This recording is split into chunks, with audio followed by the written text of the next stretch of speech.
আসসালামু আলাইকুম বন্ধুরা। একজন অসহায় খালা, অবশ্য উনি কাগজ কুড়ায়, বোতল টোতল কুড়ায়। আমার এলাকা দিয়ে দেখছি অনেক সময়। ওনাকে এর আগেও কিছু কাপড় চোপড় আমি দিয়েছিলাম, তো এবার দেখলাম অনেক খারাপ অবস্থা। রাস্তায় দেখে ওনাকে জিজ্ঞেস করলাম, তখন বলল যে কাপড় আমি আগে যেগুলো দিয়েছিলাম ওগুলা ছিঁড়ে গেছে। তাই ওনাকে বললাম যে আমার বাসায় এসো, আমি আবার দিয়ে দেব না। এখন এখানে দুটো মিক্সি আছে এবং দুটো ওড়না আছে, আমি তাকে দিচ্ছি। অবশ্য তার চেহারা আমি দেখাবো না। আমার যদি সামর্থ্য থাকতো আমি অনেককে সাহায্য করতাম, কিন্তু আসলে আল্লাহ আমার এরকম সামর্থ্য দেয় নাই।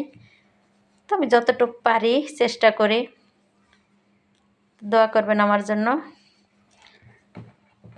আবার কেউ ভাববেন না যে আপনাদের দেখানোর জন্য, মানুষকে দেখানোর জন্য আমি করছি, ভিডিওটা করে দেখাচ্ছি। আসলে তা না।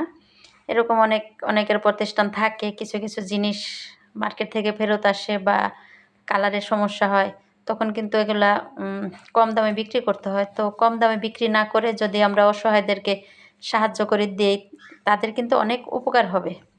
এই জন্য আমার ভিডিওটা করা।